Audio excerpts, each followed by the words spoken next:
قال النبي صلى الله عليه وسلم خيركم من تعلم القرآن وعلمه.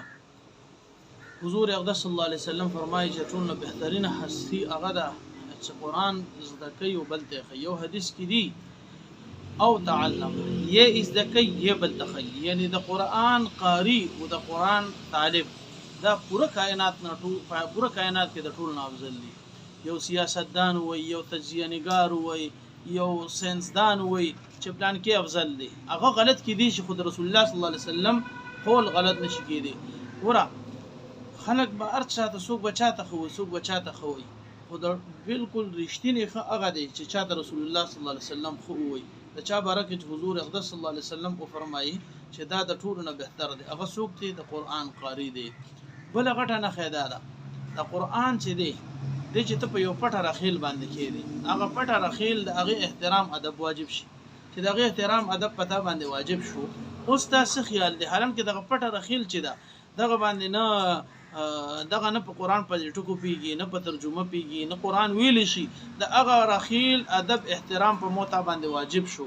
اوس د قرآن د قاری چې کوم قرآن په خپل سینه کې محفوظ کړي هغه به څومره اوچت مقامي چې د یو لرګي یو رخیل دومره په برزي د قرآن د نسبت نه نو قاری به څومره برزي. قرآن کې الله فرمایي کتاب انزلناه الیک مبارک، دا د برکت والا کتاب دی. یعنی مطلب څنګه برکت والا چې څوک یې لولي هغه سره برکت کیږي. ګوره دا چې په کوم شپه کې نازل شو هغه شپه د ټولو شپو نه افضل شو، د شپو سردار شو. په کوم میاشت کې نازل شو هغه میاشت د میاشتو سردار شو. په کوم جبه کې نازل شو هغه جبه د جبو سردار شو.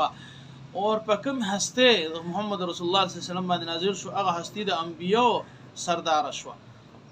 اوس کوم سینه چې دا محفوظ کی هغه سینه د ټولو سینو سردار ده، هغه سینه د ټولو سینو سردار ده. یعنی دا په ليله القدر کې نازل شوی دی، ليله القدر د ټولو شپو سردار ده. په رمضان کې نازل شوی دی، قرآن کې الله فرمایي شهر رمضان الذي انزل فيه القرآن، نو رمضان د ټولو میاشتو سردار شو.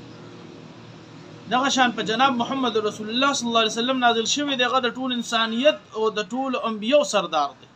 دغه شان د مکی په ځمکه نازل شوی دی، غزمکه د ام القرى ویل شوی هغه د ټول ځمکو سردار شو.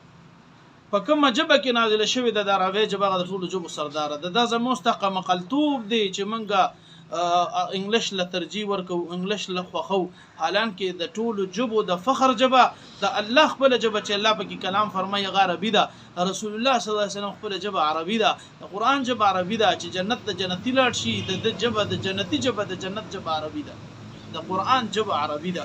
اوس وخت کې د دیرشتو ملکونو جبه هغه قومي جبه چې د هغه عربي جبه ده، نو عربي جبه ته انګلیش بالکل نشي رسیدي. دا زموږ حماقت دی.